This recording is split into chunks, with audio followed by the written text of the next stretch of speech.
O distúrbio do sono é um assunto sério. Segundo a Organização Mundial de Saúde, os distúrbios do sono já atingem cerca de 45% da população do planeta.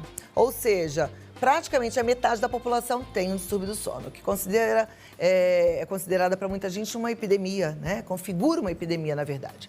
O Brasil, por exemplo, tem um número alto de insônia. A insônia atinge cerca de 73 milhões de pessoas, segundo a Associação Brasileira do Sono. E aí a gente acaba achando que faz parte da vida, dormir mais ou menos, dormir mal de vez em quando, dormir sempre mal. Mas a gente não pode achar isso normal não, porque o sono é um dos pilares da saúde. O sono de qualidade faz a nossa vida ser melhor, faz a gente ter saúde física e emocional também. E é por isso que a gente vai conversar com a neurologista, mestre em gestão de saúde coletiva do Hospital Sírio-Libanês, doutora Ana Paula Pena Dias. Seja bem-vinda. E agora, gente, desculpa, mas ela é médica da minha mãe. Olha que luxo. Ai, que delícia. Que coisa boa. Obrigada, seja bem-vinda. Obrigada, Cláudia. Te convido para sentar aqui, doutora. Obrigada, querida. Já começa esse assunto. Você tá bem? Graças a Deus, querida. E você? É um prazer sempre estar aqui no seu programa. Obrigada pelo convite. Obrigada. Eu que agradecer estar aqui com a gente. Distúrbio do sono, né? Quando eu pensei nesse assunto e até atendendo aos pedidos, eu pensei, como eu até disse na abertura, muito na insônia.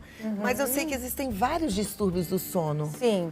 A insônia, Cláudia, ela é o distúrbio do sono mais comum, né? É o distúrbio do sono mais comum, mas existem outros distúrbios do sono. A gente tem, por exemplo, distúrbios respiratórios, como a apneia do sono, a gente tem a narcolepsia, alguns distúrbios de movimento, como a síndrome das pernas inquietas, que também é um distúrbio do sono, mas sem dúvida nenhuma que a insônia é o grande carro-chefe aí dos distúrbios do sono.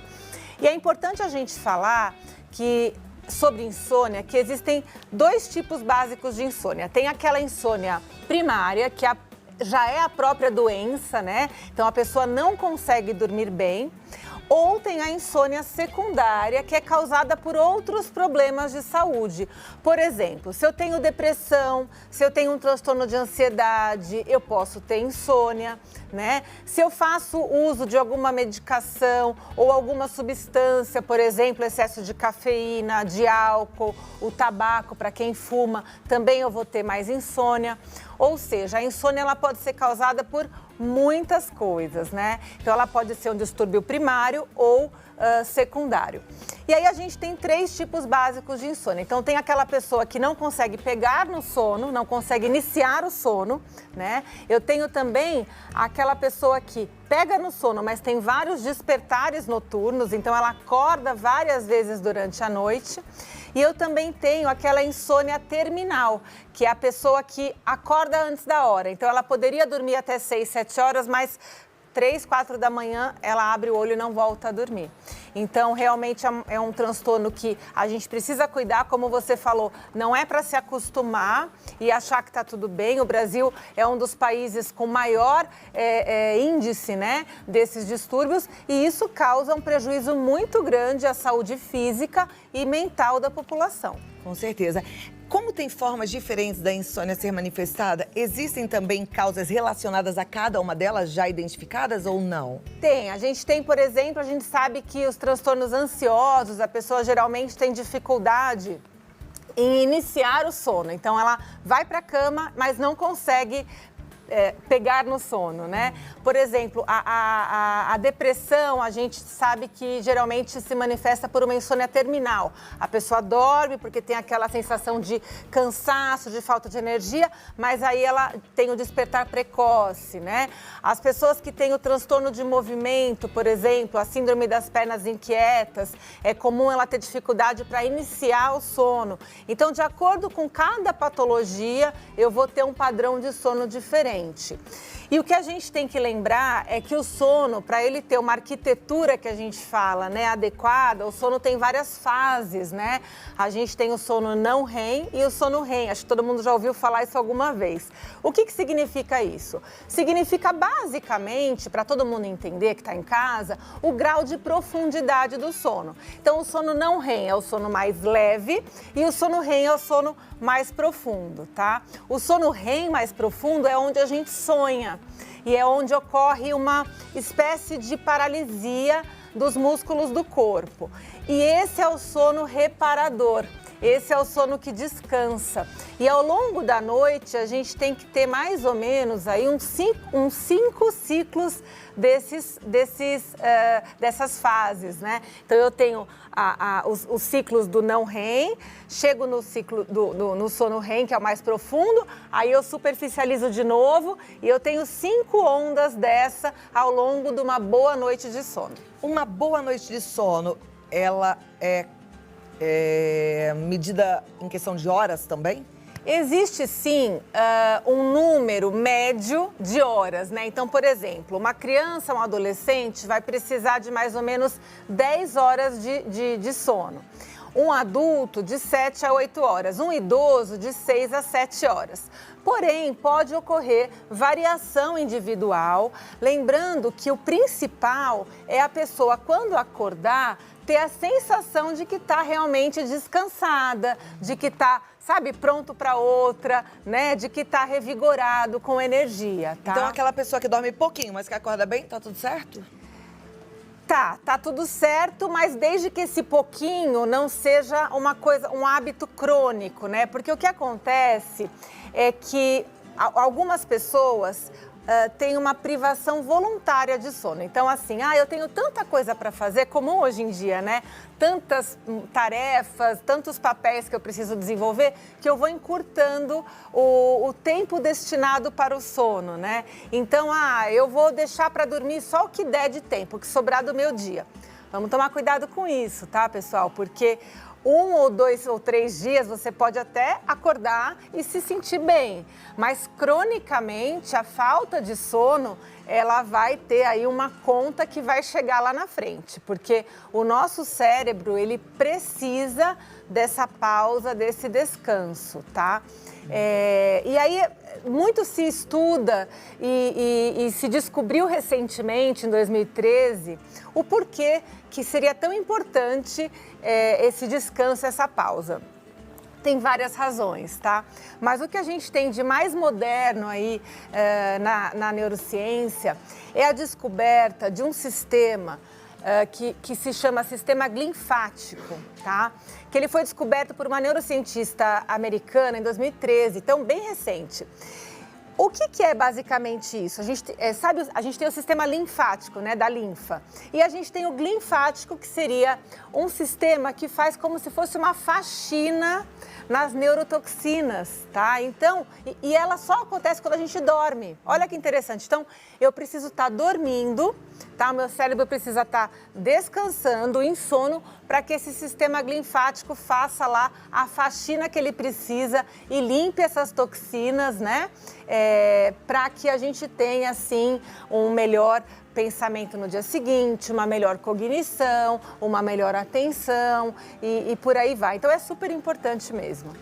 Eu tenho que fazer um intervalinho daqui a pouquinho, mas eu tenho mais uma pergunta, porque aí na volta eu quero dar espaço para você que está em casa, para você fazer a sua pergunta daquilo que você está precisando entender, tá? No 11 9 50 45 você manda a sua pergunta. Mas a minha dúvida, até atendendo a muitos pedidos, é por que as mulheres, quando entram no climatério, na menopausa, elas têm tanta insônia? Porque, assim, chove de mensagem para mim, Cláudia, fala sobre insônia, porque depois que eu entrei na menopausa, eu não consigo mais dormir. Tá. O que acontece é que no climatério, na menopausa, né, ocorre aí um desbalanço dos hormônios, a gente sabe que faltam muitos hormônios, né? E com isso, esse desbalanço hormonal, ele causa muita insônia. Ele, por si só, já causa insônia. E, além disso, a gente sabe que no climatério e na menopausa surgem mais transtornos emocionais, depressão, ansiedade, né?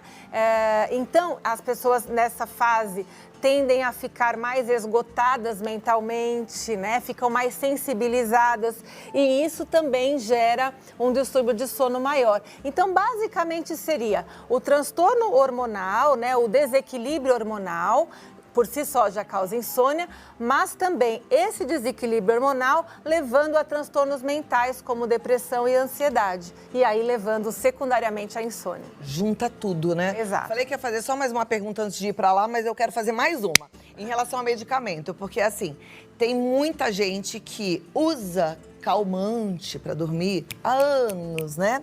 Tem gente que toma um remedinho que é um indutor do sono. Tem gente que toma um antidepressivo. Existe melhor ou pior? E aí eu também tem uma pergunta que eu vou deixar no ar. A gente volta para falar sobre isso. O que é melhor? Não dormir? Ou dormir super mal? Ou tomar um remedinho para dormir? Mas eu volto já. Tá bom? É bom a gente entender, né? Porque tem gente que precisa saber. Até eu quero saber. Será que é melhor a gente dormir mal ou tomar um remedinho para dormir? O que é melhor? Não dormir ou tomar um remédio para dormir? Então, em relação aos medicamentos, né, a gente tem realmente várias opções de medicamentos para dormir, mas infelizmente muita gente acaba fazendo abuso dessas substâncias, né? Então, por exemplo, se deu bem lá com uma medicação de uma classe terapêutica, a pessoa continua tomando, muitas vezes sem prescrição médica, tá? O que é, assim, um risco enorme para a saúde, né? Até porque, só para a gente ter ideia, pessoal, se você faz uso de um benzodiazepínico, que são aquelas medicações faixa preta, da receita azul, são remédios que, assim, ok se você fizer uso sob supervisão médica, mas a longo prazo você pode ter um prejuízo da sua cognição. Tá? Então pode causar esquecimento, perda de memória, lentificação do pensamento, do raciocínio. Então é perigoso, tá? Não é uma medicação inócua que você vai usando a vida toda sem problema. Posso só fazer um Claro. adendo aqui? Tem gente que fala assim, não, mas eu vou no médico pedir. Aí você vai no médico desse mês, aí no outro mês você vai em outro, aí vai em outro. Não conta que você está tomando há anos. Aí não vale. Supervisão médica é ter o seu médico que te conhece, que te acompanha, que sabe que você está tomando do jeito certinho que tem que tomar, né? Exato, exatamente. Essa coisa de... E muitos fazem essa coisa, né? Ah, para um não saber que eu já tomo, eu vou no outro. Aí eu vou no outro, fica pulando de galho em galho para esconder a sua dependência de benzodiazepínico, tá? Isso é perigoso para a sua saúde. Escolhe um médico, faça o acompanhamento, é muito importante. A gente tem os indutores de sono, a gente tem os antidepressivos, até os antipsicóticos usados para o sono, tá? A medicação, ela é usada e indicada, sim, em alguns casos, não são todos. A maioria dos casos, Clau, uma boa higiene do sono já consegue modificar esses hábitos e fazer com que você durma melhor, tá? Mas ainda respondendo a sua pergunta, a gente já fala de higiene do sono, ainda respondendo a sua pergunta, você perguntou assim, né? É melhor dormir com remédio ou não dormir, né? É melhor dormir com remédio, tá? Porque o nosso cérebro, o nosso corpo foi feito para dormir, tá? A gente não foi feito para ficar em vigília. Quando a gente não dorme, o que acontece? A gente pode ter mais hipertensão, diabetes, aumenta o risco de obesidade, aumenta o risco das doenças imunológicas, tá? Então, o nosso sistema imune cai. Então, entre não dormir ou dormir com remédio, é melhor dormir com remédio. Mas lembrando que a dependência do remédio pode causar sérios problemas para a sua saúde. Agora vamos então falar dessa higiene do sono, né? Porque aí seria o caminho ideal. Sim. O que é a higiene do sono que a gente tanto fala, né? A higiene do sono são hábitos que a gente faz para que a gente mude a nossa rotina do sono, tá? Então, são dicas que eu vou dar aqui para vocês. Por exemplo, uma coisa que hoje em dia a gente faz muito, o hábito do celular, do tablet, levar para a cama. Gente, isso é péssimo para dormir, tá? A luz azul que sai do celular, do tablet, do computador, ela inibe a produção de melatonina, que é o nosso hormônio natural que induz ao sono. Então, o ideal é que 1 hora antes de dormir você desligue aparelhos eletrônicos, tá? E deixe longe da cama, de preferência. Não use o celular como despertador. Deixa ele lá longe. Usa um outro despertadorzinho do lado da cama, tá? Televisão também, evitar ficar assistindo TV e pegar no sono com a televisão. Vamos usar a cama para dormir. A cama eu só vou para a cama no horário do sono. Eu sei que muita gente fala isso, mas pouca gente pratica, pouca gente faz, né? Troca, né? Assiste a TV na sala, vai para o quarto para dormir. Uma leitura, é tão importante a gente ler, a gente estimula a plasticidade neural, né?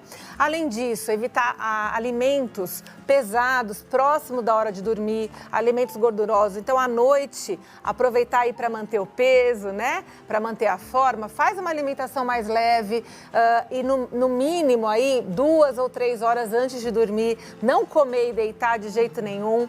Cuidado com a ingestão de cafeína, muita gente tomando muito café. Tá? Café, refrigerante de cola, chocolate, só até 3, 4 da tarde. Depois disso vai atrapalhar o teu sono também, porque são estimulantes do sistema nervoso.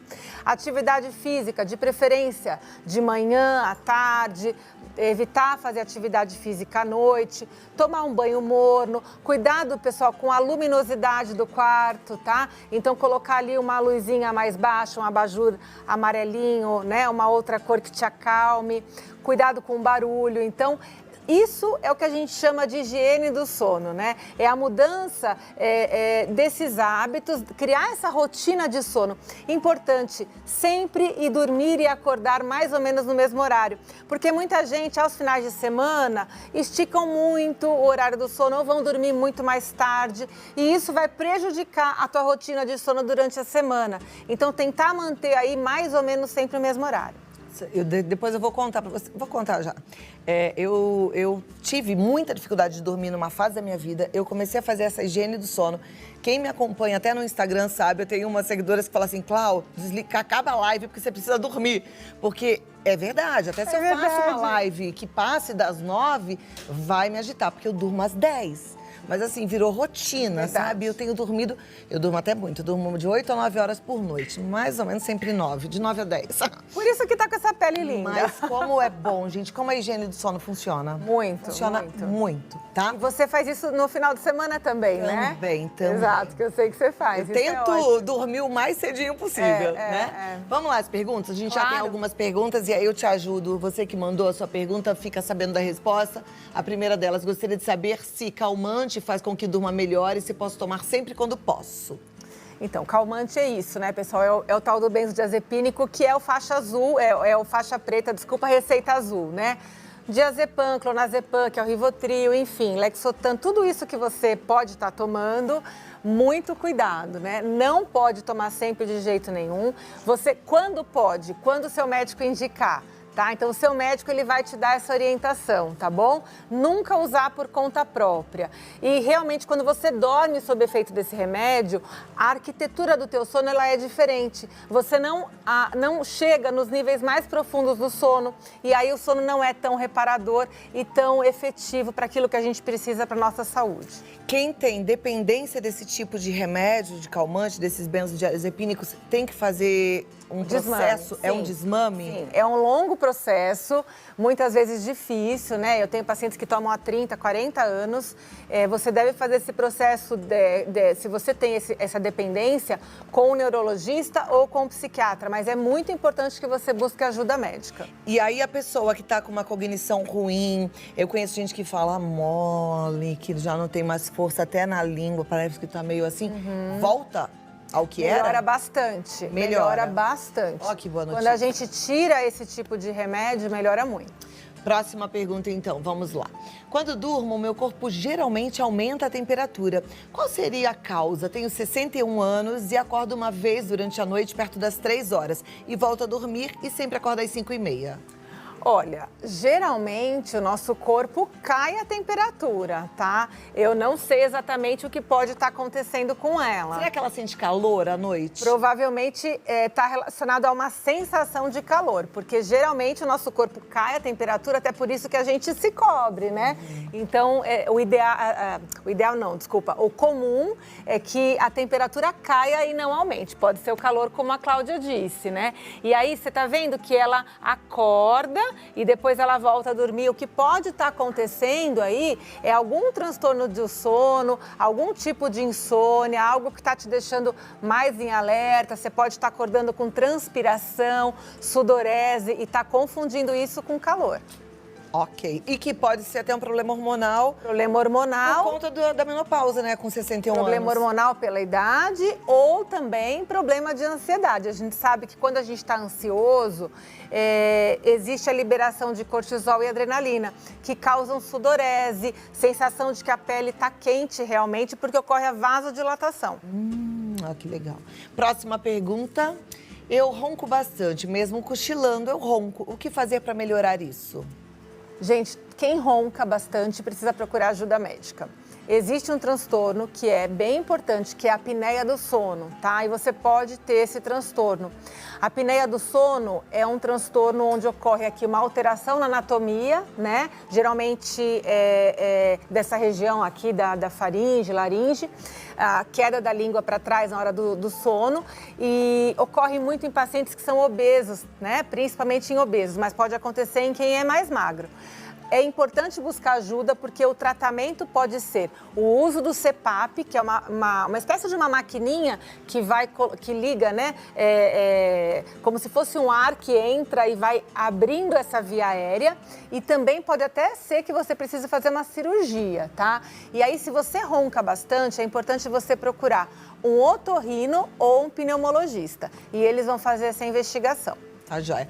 Mais uma. A turma já tá ali com a plaquinha de que acabou o tempo, mas a gente corre um pouquinho. Tem síndrome das pernas inquietas. Fiquei 4 dias sem dormir em Gramado, pois não aceitaram minha receita. Quando acontecer isto, o que devo fazer? Bom, quem tem pernas inquietas, o que é? Importante saber. É uma sensação, um desconforto que a gente tem quando a gente descansa. Isso acontece muito quando você vai deitar, assistir TV, no cinema, no avião, no carro, no ônibus. É uma sensação de desconforto, parece que você precisa mexer, um comichão, uma queimação, né? E realmente é muito desconfortável. O tratamento é muito efetivo, tá? Então, se você tem esse desconforto, busque ajuda, né? Com o neurologista que trata. Em relação à receita, e aí fica essa dica para quem a gente vai ter essa época de festas, todo mundo que faz uso de medicamento controlado, se programe antes das festas, das férias, se você for viajar, para que você não fique sem remédio, para não sofrer esse problema. Aliás, esse é o tema da nossa pauta de amanhã. A gente vai receber um psiquiatra excelente que ele vai falar sobre isso, tá? Continuidade dos medicamentos nessa época, interação medicamentosa, interação do medicamento com bebida, não perca. E doutora, cadê a fichinha? Tá aqui. Alguma consideração final? Eu queria só... Eu tenho uma pergunta, eu tô perguntadeira hoje. Se a pessoa tem tudo isso que a gente está falando, não dorme, tem essa insônia precoce ou tardia e não tratar, a coisa piora? Piora, a tendência é piorar e você começar a ter outros transtornos físicos e mentais. E você pode desenvolver uma depressão, uma ansiedade, obesidade, hipertensão, diabetes, enfim. Então, precisa tratar. Não é uma coisa que dá para empurrar a sujeira embaixo do tapete, tá? É uma coisa que, assim, se está acontecendo por mais de 3 semanas, passou da hora de tratar. Maravilha. Vou te falar aqui os contatos da doutora Ana Paula Pena. Se tiver mais alguma dúvida, você fala com ela, tá bom? Porque eu tenho certeza que você vai estar muito bem assistido. E agora, gente, com a telemedicina, você em qualquer lugar do país, do planeta, você pode se consultar. Até falei que a doutora Ana Paula está sendo atualmente a médica da minha mãe. Minha mãe mora no Rio e ela aqui em São Paulo. Dá certo, né? Dona Linda, é uma linda. Dona Deilda falou que ia assistir a gente. Dona Deilda, vou ficar no seu pé agora à tarde, eu vou te ligar para saber como que tá nosso tratamento. Isso mesmo. Bom, assim, médico assim que vale a pena, né? Doutora Ana Paula, ela tá no www.neuroanapaulapena.com.br, no Instagram, DRA Ana Paula Pena, tá? Não tem erro, pode ir lá que você vai estar muito bem. Muito obrigada. Obrigada por lindo tudo. Feliz Natal, ano, Natal maravilhoso para você novo. e para suas princesas. Ela tem 2 meninas lindas, gêmeas, né? Cláudia, obrigada por tudo, pelo espaço, muito. pelo carinho, por esse encontro desse ano, né, no meio dessa pandemia. Você é uma pessoa incrível, que eu virei super fã, te admiro. Obrigada, doutora. Obrigada, querida. Obrigada Fica mesmo, com Deus, viu? tá? Bom final do ano. Obrigada. E que 21 seja bom para todos nós, né, gente?